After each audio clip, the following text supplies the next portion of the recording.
Hi everyone.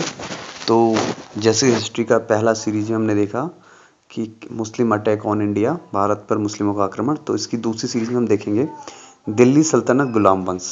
Okay, तो गुलाम वंश का संस्थापक कौन था? तो वो था कुतुबुद्दीन ऐबक। तो 1206 ईस्वी में 1290 तक दिल्ली सल्तनत में गुलाम वंश के सुल्तानों के नाम से विख्यात हुआ, जिसका संस्थापक कुतुबुद्दीन ऐबक था। ये प्रारंभिक तुर्क सुल्तान था और इसे मामलक सुल्तान कहना अधिक उपयुक्त होगा। गुलाम वंश का प्रथम संस्थापक कौन था? आपका शासक कौन था? कुतुबुद्दीन ऐबक। दिल्ली सल्तनत में कौन सा सुल्तान लाख बख्श के नाम से जाना जाता है? तो उसका आंसर भी है आपका कुतुबुद्दीन ऐबक। ठीक है। और हसन निजामी की ताज उल मासिर व फख्र मुदबिर ने तारीख मुबारक शाही की रचना की। ठीक है। ऐबक ने दिल्ली में कुव्वत उल इस्लाम और अजमेर में 2.5 दिन का झोपड़ा नामक मस्जिदों का निर्माण करवाया। उसने दिल्ली में स्थित कुतुब मीनार का निर्माण कार्य प्रारंभ किया, जिसे इल्तुतमिश ने पूरा करवाया।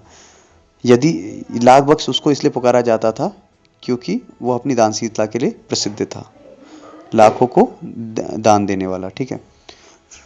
अगला क्वेश्चन कि कुतुबुद्दीन ऐबक की राजधानी थी, तो कुतुबुद्दीन ऐबक की राजधानी थी लाहौर। ठीक है ना। और निम्न में से किसने दिल्ली को सल्तनत की राजधानी के रूप में स्थापित किया? तो वो है इल्तुतमिश। तो दिल्ली को सल्तनत की राजधानी के रूप में स्थापित किसने किया? इल्तुतमिश ने। पहले कुतुबुद्दीन ऐबक के टाइम में राजधानी थी लाहौर, जिसको इल्तुतमिश ने फिर दिल्ली को अपनी राजधानी बनाई। ठीक है ना। और दिल्ली सल्तनत का वो पहला प्रथम सुल्तान कौन था जिसने नियमित सिक्के जारी किए तथा दिल्ली को अपने साम्राज्य की राजधानी घोषित की? तो वो है आपका इल्तुतमिश। निम्नलिखित में कौन सी इल्तुतमिश के राज्यकाल में सल्तनत की राजधानी थी? तो वो है दिल्ली। सल्तनत के निम्नलिखित सुल्तानों में से किसने सर्वप्रथम अपनी राजधानी दिल्ली स्थानांतरित की? तो वो है इल्तुतमिश। दिल्ली का प्रथम मुस्लिम शासक कौन था? तो वो था आपका इल्तुतमिश। गुलाम का गुलाम किसे कहा जाता है? आपका इल्तुतमिश को। ठीक है। निम्नलिखित में कौन मध्यकालीन भारत की प्रथम महिला शासिका थी? तो वो थी रजिया सुल्ताना। मंगोल आक्रमणकारी चंगेज खां भारत की उत्तर पश्चिम सीमा पर निम्न में से किसके काल में आया था? तो वो है आपका इल्तुतमिश। दिल्ली का कौन सुल्तान मंगोल नेता चंगेज खान का समकालीन था? तो वह है आपका इल्तुतमिश। किसके शासनकाल में मंगोल प्रथम बार सिंधु के तट पर देखे गए? तो वह है आपका इल्तुतमिश। अगला क्वेश्चन, चंगेज खान का मूल नाम क्या था? तो वह है तैमूचिन। इल्तुतमिश ने बिहार में अपना प्रथम सूबेदार नियुक्त किया था किसको? मलिक जानी को।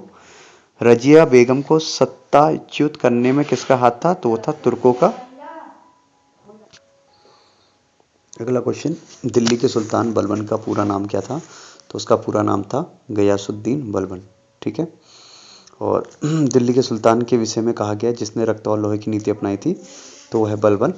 ठीक है। अपनी शक्ति को समेकित करने के बाद बलबन को ने भव्य उपाधि धारण की, तो वो थी चिल्लेलाही। निम्नलिखित में किसने भारत में प्रसिद्ध फारसी नौरोज त्योहार आरंभ किया था? तो है बलबन। निम्नलिखित में कौन सा कथन बलबन के संबंध में सही नहीं है? उसने नियामत ए खुदाई के सिद्धांत का प्रतिपादन किया, उसने इक्तेदारी व्यवस्था का प्रारंभ किया, उसने तुर्कान चहलगानी का प्रभाव समाप्त किया, उसने बंगाल के विद्रोह का दमन किया। तो आपको पता है उसने नियामत ए खुदाई के सिद्धांत का प्रतिपादन भी किया था। ठीक है ना। नियामत खुदाई मतलब ईश्वर का प्रतिनिधि बताया था अपने आप को। तुर्कान चहलगानी के गठन को समाप्त किया था जिसको इल्तुतमिश ने बनाया था, और बंगाल के विद्रोह का भी उसने दमन किया था, परंतु इक्तेदारी का प्रचलन बलबन ने नहीं, इल्तुतमिश ने किया था। तो ये आपका गलत हो जाता है। निम्नलिखित सुल्तानों में से किसने गढ़मुक्तेश्वर की मस्जिद की दीवारों पर अपने शिलालेखों में स्वयं को खलीफा का सहायक कहा है? तो वह है बलबन। तो ये आपका गुलाम वंश कंप्लीट हो गया। इसके आगे हम देखेंगे खिलजी वंश। Thank you so much.